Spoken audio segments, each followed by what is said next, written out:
আমার যেহেতু অ্যালার্জির ওষুধটা এখনো কন্টিনিউ হচ্ছে, যেটার জন্য আমার ঘুম ভেঙে গেছে। তার এত ঘুমোতে আমি আর পারছি না, আমার আর ভালো লাগছে না এত ঘুমোতে। বড়ি বেহেন ছোটি বেহেন, মিন্টি মিন্টি, আর মাঝখানে আমার নখগুলো দেখো, মানে লিটারেলি ক্রেজি হয়ে গেছে। পিঠটা এরকম, হয়তো এতটা ডিপ আমি করব না। কি সুন্দরও পেপার কাটিং করেছে দেখো। এটা ও যে আচারটা বানায় সেটা মানে মানে না খেলে এটা আমি বোঝাতে পারবো না। একদম ঠিকঠাক মনে হয় এবার হয়েছে। বল পরীক্ষা কেমন হয়েছে? 6-7 মাস আগে আমার প্রচন্ড স্কিনে প্রবলেম শুরু হয়ে যায়। দিস ইজ মাই র স্কিন টেক্সচার। এগুলো প্রেসক্রিপশন ছাড়া মার্কেটে অ্যাভেলেবেল নয়, তো কিনতেও যেও না, কারণ বাইরে একদম জোর কদমে ঝড় উঠেছে আর আমরা এখানে মুড়ি মাখা নিয়ে বসেছি। আচারের গন্ধটা দারুণ দারুণ। এই যে আমাদের আচার অলমোস্ট ডান। নমস্কার সবাইকে, কেমন আছো তোমরা সবাই? আশা করি সবাই খুব খুব খুব ভালো আছো। আজকে 27 মে, আজকে রান্নাঘর থেকেই আমি ব্লগটা শুরু করছি। তার একটা স্পেশাল কারণ আছে। আজকে আমাদের বাড়িতে ব্রেকফাস্টে হচ্ছে সিমুই বা সেমাই যাই বলো না কেন, তার চাউমিন। গতকাল পিঙ্কির কাছে ইউটিউব শর্টসে যা রেসিপি আসে ও সেগুলো ট্রাই করার জন্য খুবই এক্সাইটেড থাকে। তো কালকে দেখলাম ও দেখছিল যে সিমুই এরকম চাউমিন বানানো যায়, যেগুলো একটু মোটা মোটা সিমুই হয়, মানে যেগুলো একদম পাতলা হয় ওগুলো দিয়ে তো আর হবে না। তো দেখলাম খুব সুন্দর করে চাউমিন বানাচ্ছে একদম কারি পাতা বাদাম টাদাম দিয়ে। তো ও বললো যে এটা সকালবেলা বানাবো, আমাদের বাড়িতে তো সিমুই আছে। আর বিশাল থেকে 2 প্যাকেট সিমুই নিয়ে এসেছিলাম। 3-4 দিন আগে একবার সিমুইয়ের পায়েস করেছিলাম। এবার এই সিমুইটা একটু মোটা মোটা দানা, মানে মোটা মোটা সিমুই, তো ওই জন্য পায়েসটা ভালো লাগছে, বাট পাতলাটা হলে বেশি ভালো হতো। তো ওই জন্য আজকেও চাউমিন বানাচ্ছে, তোমাদেরকে দেখাচ্ছি। এই দেখো, সিমুইয়ের চাউমিন হচ্ছে আমাদের বাড়িতে আজকে। আমি ভেবেছিলাম বোধহয় একদম গলে যাবে, বাট না, গলছে না, মানে একদম চাউমিনের মতো যেরকম ভিডিওতে দেখিয়েছিল ওরকমই হচ্ছে।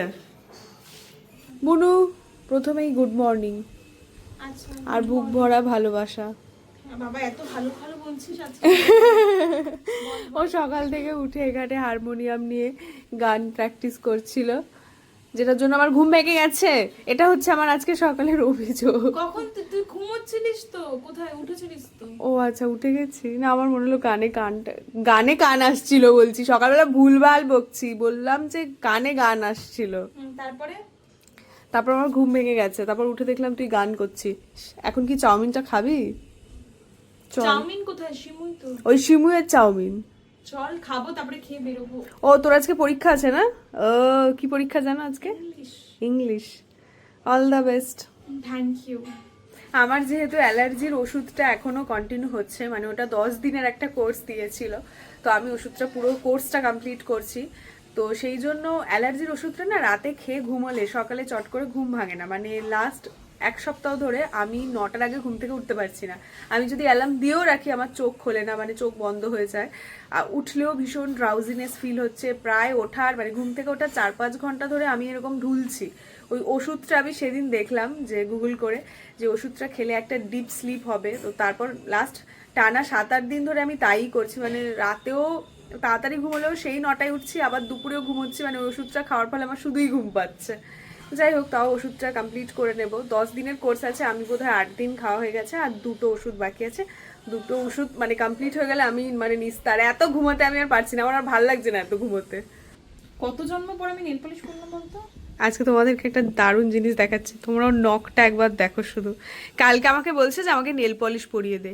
মানে এই নখে কে নেল পলিশ পরাতে পারে? আমি নেল পলিশ পরানোর সময় নখটা খুঁজছি যে তোর নখটা কোথায় যেখানে আমি নেল পলিশটা পরাবো। মানে এইটুকুটুকু নখে আমি নেল পলিশ পরিয়েছি। এবার পিঙ্কির নখটা আমি তোমাদেরকে দেখাচ্ছি, চল চল চল। এবার পিঙ্কির নখটা আমি তোমাদেরকে দেখাচ্ছি। ওই যে একটা ইনস্টাগ্রামে রিলস দেখেছিলাম না, বড়ি বেহেন আর ছোটি বেহেন। কোথায় পিঙ্কি? এ কি রান্নাঘরে তো নেই। দাঁড়া দাঁড়া দাঁড়া, পাশাপাশি রাখ। বড়ি বেহেন ছোটি বেহেন, মানে সবসময় বোধহয় এরকমই হয় না? এরকম। ওর নখগুলো দেখো কত বড় বড়, আর এই নখগুলো দেখো মিন্টি মিন্টি, আর মাঝখানে আমার নখগুলো দেখো। মানে আমার নখগুলো হচ্ছে মিডিয়াম, ছোট নয় বড় নয়। আমারটাও ছোট ছিল, আমি বড় করে দিয়েছি। ওর বড় নখ খুব পছন্দ, আর ওর নখ নিয়ে যে কথা বলবে তাকে ওর খুব একটা পছন্দ নয়, কারণ ও নখ ভীষণ পছন্দ করে। লিটারালি নখ ভেঙে গেলে ও কাঁদে।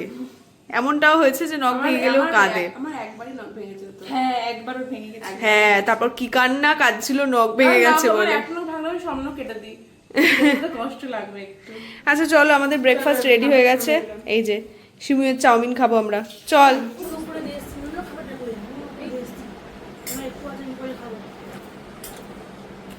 কিন্তু এটা ঠিক চাউমিনের মতো লাগছে না, একটু অন্যরকম লাগছে, বাট ভালো লাগছে খেতে। এটার মধ্যে আলু ভাজাও দেওয়া যাবে তাই না মা? ছোট ছোট আলুও দেওয়া যাবে। স্কুলে দুপুরবেলা মাঝের টিফিনটা দিত না চাউমিন,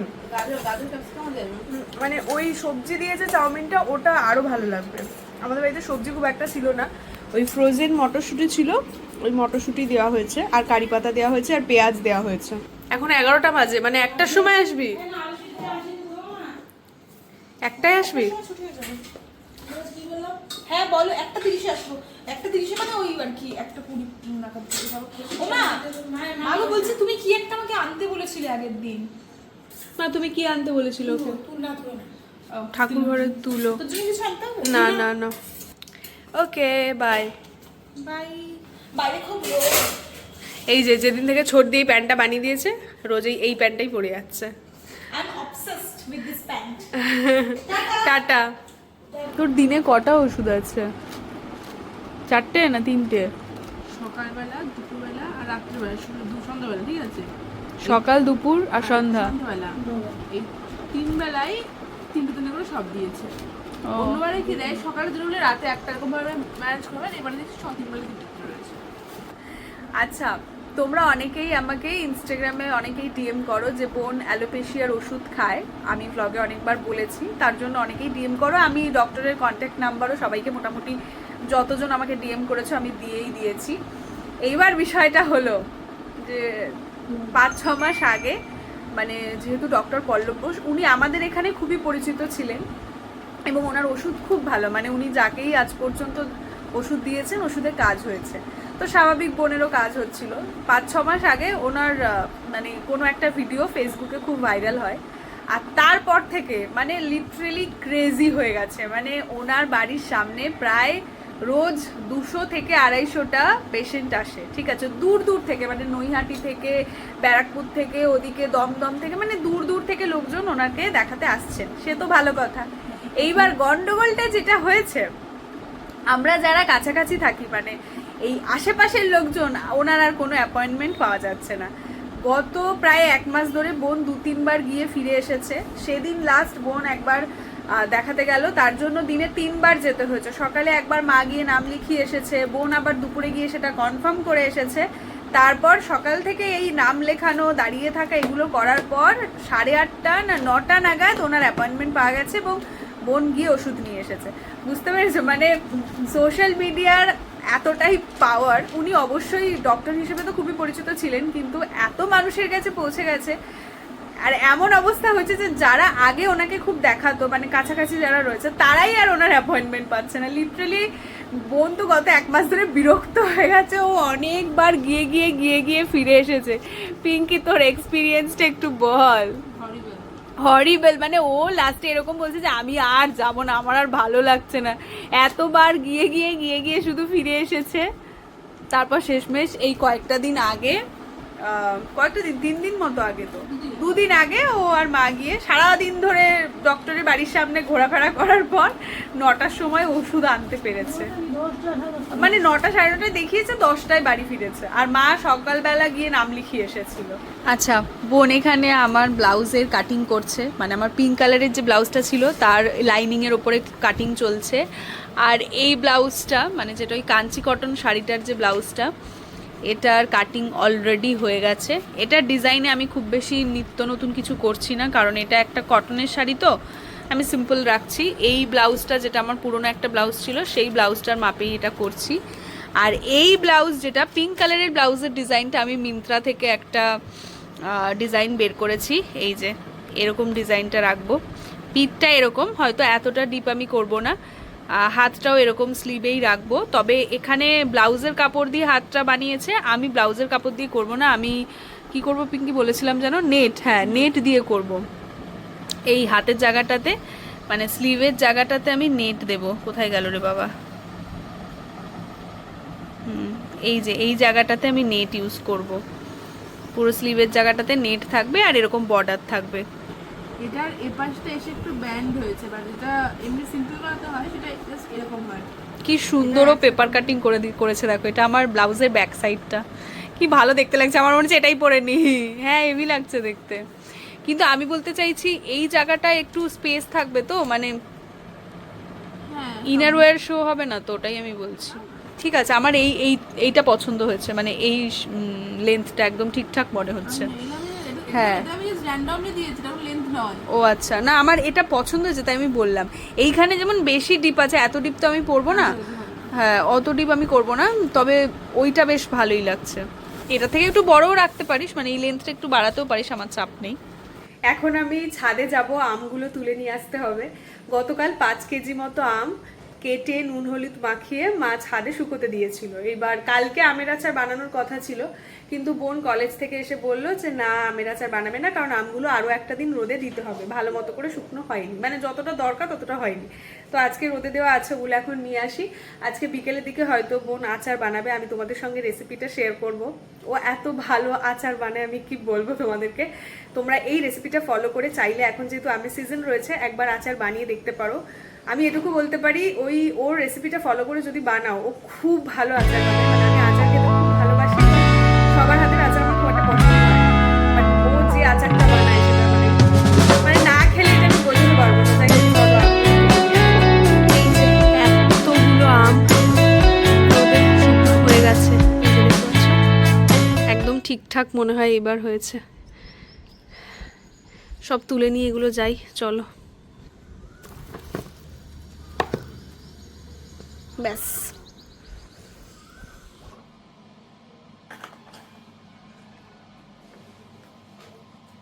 এখন আমি বিল করতে বসেছি।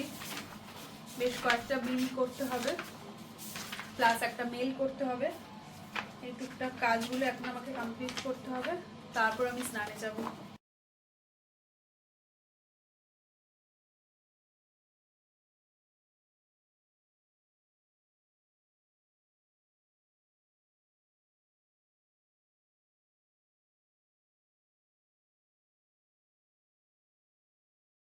বল, পরীক্ষা কেমন হয়েছে?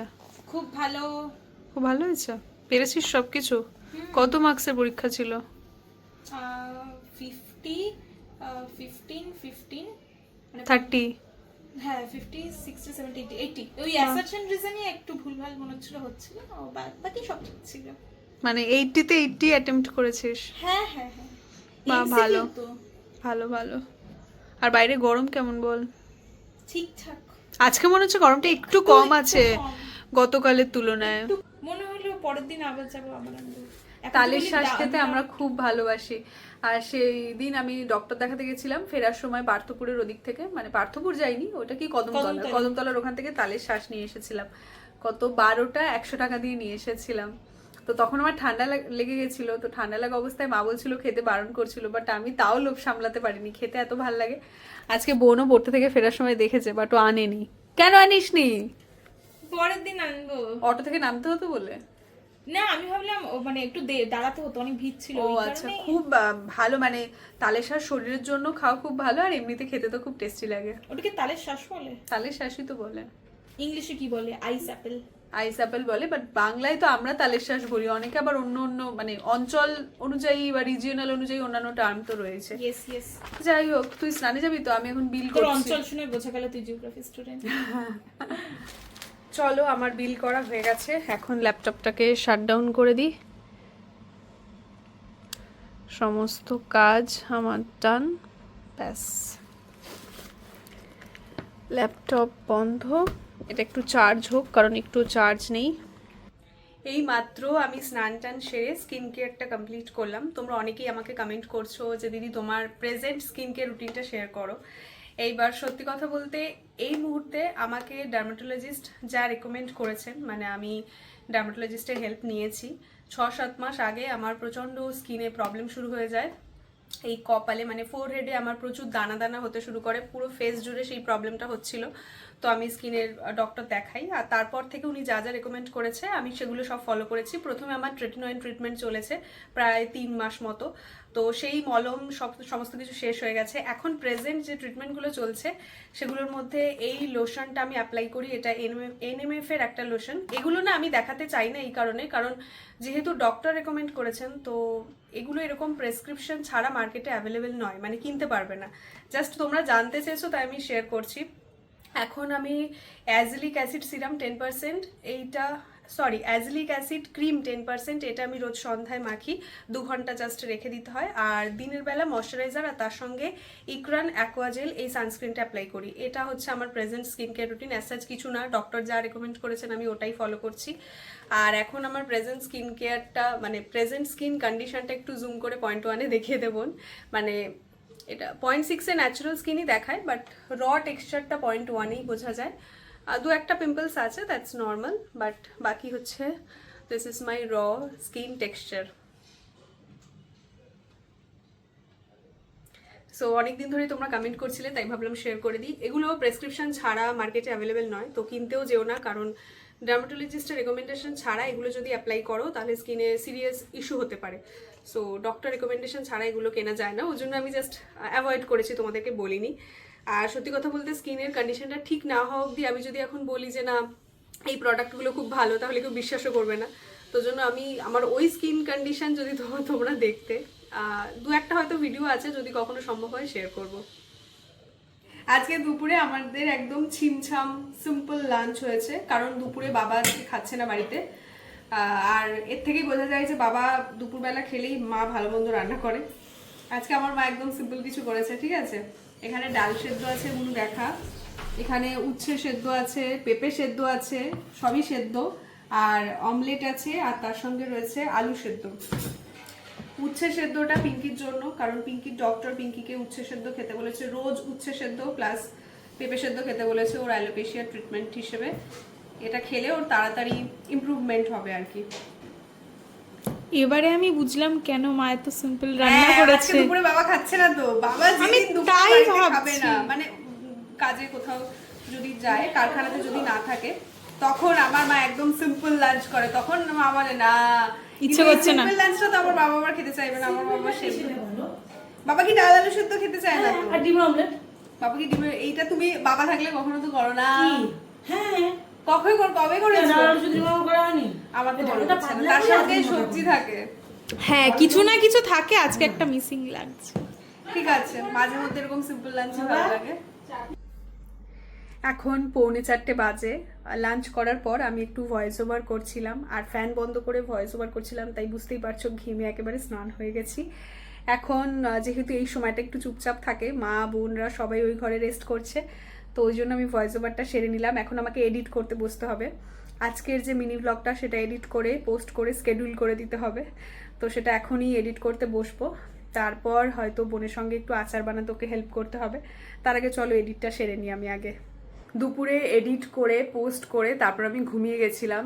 এখন বাজে 6:30, বেশ কিছুক্ষণ আগেই ঘুম থেকে উঠে গেছি। আর এখন বোন আচারটা বানাবে, আমের আচার, ওটা তোমাদের সঙ্গে আমি শর্টসে শেয়ার করব, মানে লং ব্লগে শেয়ার করছি না। চলো এখন যাই আচারটা বানাতে, বোনকে আমি একটু হেল্প করি। বেশ কিছু মশলা টশলা প্রিপেয়ার করতে হবে, অনেকটা পরিমাণে যেহেতু বানাচ্ছে, তো একা পারবে না, একটু হেল্প করতে হবে। চলো এখন রান্নাঘরে যাই। প্রথম কাজ হচ্ছে দুধটাকে জাল দিতে হবে। আচ্ছা, জল দিয়ে, যাতে অল্প একটু জল দেবো, যাতে পুরো প্রপার গুড়টা পাই, যাতে গুড়ে কোনো ময়লা না থাকে। আচ্ছা আচ্ছা, তো এইসব বলতে ময়লা দেখলেই বুঝতে পারবে। হ্যাঁ একটু কালো কালো কিসব হয়ে আছে, গুড়টাকে ফুটিয়ে তারপর ছেঁকে নিতে হবে। এতটাই পরিমাণে হয়ে গেছে, এটা টিফিন বক্স একদম ছাপিয়ে গেছে। আচ্ছা তোমাদেরকে দেখাই সর একটু, এই যে মা পাকা আম নিয়ে এসেছে আজকে। প্রত্যেকবারে আমি যদি কোনো কিছু কেনাকাটা করি তাহলে আমি ঠকে যাই, সেটা তো খুব কমন একটা বিষয়, বাট এইবারে আমার মাও ঠকে গেছিল। রিসেন্ট মা পাকা আম নিয়ে এসেছিল বাজার থেকে, মাকেও ঠকিয়ে দিয়েছে, একটা আমও আমরা ঠিক করে খেতে পারিনি। আজকে পাকা আম নিয়ে এসেছে, বোন এখানে ভিজিয়ে দিয়েছে। আর যখনই পাকা আম মানে সিজনটা তো সবে শুরু হলো, এখন বাড়িতে যখনই আসছে আমি একটু দই আম মেখে ভাত খাচ্ছি, বাট দইটা এখন অ্যাভয়েড করছি যেহেতু আমার ঠান্ডা লেগেছে। আজকে রাতে ভাবছি বাড়িতে দুধও আছে, দুধ আম দিয়ে ভাত মেখে খাবো। চলো শুরু করি। হ্যাঁ চল। আচ্ছা, বাইরে প্রচন্ড ঝড় উঠে গেছে, ঠিক আছে। আমাদের আচারের প্রিপারেশন কত দূর এগুলো তোমাদেরকে একটু দেখাই। এই যে এখানে গুড় দিয়ে আচারটাকে সেদ্ধ করতে দেওয়া হয়েছে, এখন এটা অনেকটা সময় লাগবে। এখন পুরো রেসিপিটা আমি শর্টসে শেয়ার করব, তখন তোমরা দেখে নেবে, সেই অনুযায়ী রান্না করতে পারো আচার। আর এখানে আমি সবার জন্য মুড়ি মেখেছি, বাদাম, টমেটো আর কাঁচা পেঁয়াজ তো দিতে পারবো না, কারণ বুনু কাঁচা পেঁয়াজ ওর খাওয়া বারণ, সেই জন্য কাঁচা পেঁয়াজ আমরা স্কিপ করি, কারণ ওই আলাদা আলাদা করে মুড়ি মাখা সম্ভব নয়। কাঁচা পেঁয়াজটা আমরা আর খাই না, আগে মুড়ির সাথে খুব কাঁচা পেঁয়াজ খেতাম। আর ওদিকে বোন একটু ছোলা সেদ্ধ করেছে, এটার মধ্যে একটু ছোলা সেদ্ধ দেবো, ব্যাস মুড়ি মাখা ডান। সন্ধ্যায় এটাই আমরা সবাই মিলে এখন স্ন্যাক্সে খাবো। দে বোন ছোলাটা দে। জল নেই তো, ব্যাস। না নুনটা দেবো, ভাজা মশলা দিয়েছি, একটু নুন দে, মানে বিট নুন একটু দিয়ে দে। আমি জানি না তোমরা দেখতে পাচ্ছ কি না, এই যে হালকা হালকা হয়তো দেখা যাচ্ছে, প্রচণ্ড ঝড় উঠেছে। এতটাই ঝড় উঠে গেছে যে এইখান থেকে হাওয়া গিয়ে রান্নাঘরে গ্যাস অফ হয়ে যাচ্ছে। বন্ধ করে দিলাম। বাইরে একদম জোর কদমে ঝড় উঠেছে আর আমরা এখানে মুড়ি মাখা নিয়ে বসেছি। আর এই আচারটার মেন ফান্ডা হচ্ছে বারবার তোমাকে নাড়াতে হবে। এই নিয়ে প্রায় আমরা সবাই মিলে 10 থেকে 15 বার খালি রান্নাঘরে এসে নাড়িয়ে যাচ্ছি। গ্যাসটাকে একটু লো ফ্লেমে রেখে কন্টিনিউয়াসলি এটাকে নাড়াতে হবে। আচারের গন্ধটা দারুণ দারুণ। এতই পরিমাণে নামেই আচার হচ্ছে, এটা খুব বেশি দিন আমার বাড়িতে স্টে করবে বলে আমার মনে হচ্ছে না। বড় জোর 1 সপ্তাহ, বাট এইবারে না একটু অল্প অল্প খাবো, পিঙ্কে অত আচার খাবো না। আমরা একটু বেশি আচার খেয়ে নিই, মানে পরিমাণে। বিশেষ করে আমি আচার খেতে এত ভালোবাসি, মানে আমার টক ঝাল মিষ্টি এই টেস্টটা ভীষণ পছন্দ। আর ও যে আচারটা বানায় এটা একদম পারফেক্টলি ওই টক ঝাল মিষ্টি আচারই বলতে পারো। আমি আচার নিয়ে ভীষণই খুঁতখুঁতে, ঠিক আছে। আমি অনেকের হাতের আচারই খেয়েছি। আমি যখন পিজিতে থাকতাম, পিজির যে ওনার ছিলেন ওই আন্টিও আমাকে আচার খাইয়েছিলেন। তারপর মানে টুকটাক বন্ধু বান্ধবদের বাড়িতে আমি প্রচুর আচার খেয়েছি। আমার মা বাড়িতে খুব একটা আচার বানাতো না, মানে যখন ছোট ছিলাম তখনকার কথা বলছি। দিদিমা 2-1 বার আচার পাঠাতো, তো সেটা তো পছন্দ করতাম অবশ্যই। কিন্তু পিঙ্কি আমার বাড়িতে যতবার মানে আমাদের বাড়িতে আচার বানানো শুরু করেছে ততবার মানে ওর হাতের আচারটা আমার খুব ভালো লাগে। তার 3টে কারণ। 1, আচারে এই যে জেলি মানে টেক্সচারটা দেখতে পাচ্ছ এটা থাকে, ম্যাক্সিমাম জন আচারটাকে একদম শুকনো করে দেয়। আর 2, অনেকে ভাজা মশলাটা এত বেশি দিয়ে দেয় যে আচারের যে মানে আমের যে রিয়েল ফ্লেভার সেটা একদমই থাকে না, মানে সবসময় ভাজা মশলার একটা টেস্ট বা গন্ধ পাওয়া যায়, ওটা আমার পছন্দ নয়। আর আরেকটা হচ্ছে গিয়ে আমটা বেশি মানে কি বলবো আটি হয়ে গেলে সেই আমটাতে না আচারটা অতটা ভালো লাগে না, তখন মানে সেটাতে এই যে আমের পাল্পটা খুব বেশি থাকে না, তো তখন ওটা আমার ভালো লাগে না। আমার ওই জেলি টেক্সচারটা থাকবে, ওই আচারটা সবচেয়ে ভালো লাগে। আর ও মিষ্টিটা একদম সঠিক পরিমাণে দেয়, অতিরিক্ত মিষ্টি দেয় না, মানে আমি কিন্তু এই আমটা টেস্ট করে নি, টক আমের খাট্টা মিঠাটা বজায় থাকে, ওই জন্য ওর হাতের আচারটা আমার সবচেয়ে বেশি ভালো লাগে। যাই হোক, খুব শিগগিরই আমার মাস্টার শেফ জয়েন করা উচিত, কারণ আমি এত ভালো আচারের মানে কি বলবো ডেসক্রাইব করছি যে ভালো আচার কাকে বলে। সো আমাকে খুব শিগগিরই ডেকে নিতে পারে পিঙ্কি। বোন আমাকে একটা টেস্ট করার জন্য দিয়েছে।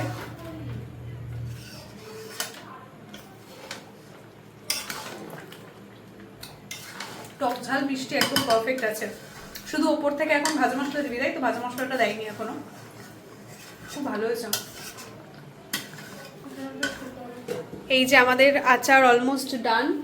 এরপর এই ভাজা মশলাটা দিয়ে বোন নামিয়ে নেবে। এটা বাড়িতে তৈরি করা ভাজা মশলা, সমস্ত গোটা মশলাগুলোকে ড্রাই রোস্ট করে তারপর পাউডার বানানো আছে। এই পড়ে যায় না যেন, গেঞ্জিতে লেগে গেছে। আচ্ছা, আচার বানানো তো হয়ে গেছে, ঠিক আছে ঢাকা দিয়ে দে তুই। এখন ভাজা মশলা দিবি না তো? আজকে সকালবেলা রান্নাঘর থেকে আমি ব্লগটা শুরু করেছিলাম, আর রান্নাঘরেই আমি ব্লগটা এন্ড করছি। এখন আমাকে এডিটিং করতে বসতে হবে, কালকের ব্লগগুলো এডিটিং করবো, প্লাস অন্যান্য আরো অনেক কিছু কাজ আছে। হ্যাঁ মা আসছি, হ্যাঁ হাতের একটু গ্যাসটা অন করে দে। তো রান্নাঘর থেকেই আমি ব্লগটা শেষ করছি। আচারের রেসিপিটা আমি শর্টসে তোমাদের সঙ্গে শেয়ার করবো খুব শিগগিরই। তো চলো আজকের ব্লগটা এই পর্যন্তই রাখছি। এখন রাতে ডিনার করব, বললাম যেমনটা দুধ, আম আর একটু দিদিমা যে গুড় পাঠিয়েছিল সেগুলো দিয়ে ভাত মেখে খাবো। আমার ভাল লাগে বেশ, দুধ ভাত কিংবা দই ভাত আম দিয়ে মেখে খেতে ভালো লাগে। তো আজকের ব্লগটা এই পর্যন্তই রাখছি। যদি কিছু ভালো লেগে থাকে তাহলে লাইক করে দিও, আমার চ্যানেলটাকে সাবস্ক্রাইব করে নিও, ফেসবুকেও আমাকে ফলো করে দিও, ইনস্টাগ্রামেও আমাকে ফলো করে দিও। দেখা হচ্ছে তোমাদের সঙ্গে পরবর্তী কোনো একটা ব্লগে। ততক্ষণ সবাই খুব ভালো থেকো, সুস্থ থেকো, আর সবাইকে খুব ভালো রেখো। আর যারা ব্লগটা দেখছো যদি ভালো লেগে থাকে তাহলে প্লিজ সাবস্ক্রাইব করে নিও, এটা আমাকে একটু গ্রো করতে হেল্প করবে। চলো টাটা, বাই, দেখা হচ্ছে তোমাদের সঙ্গে পরের কোনো একটা ব্লগে।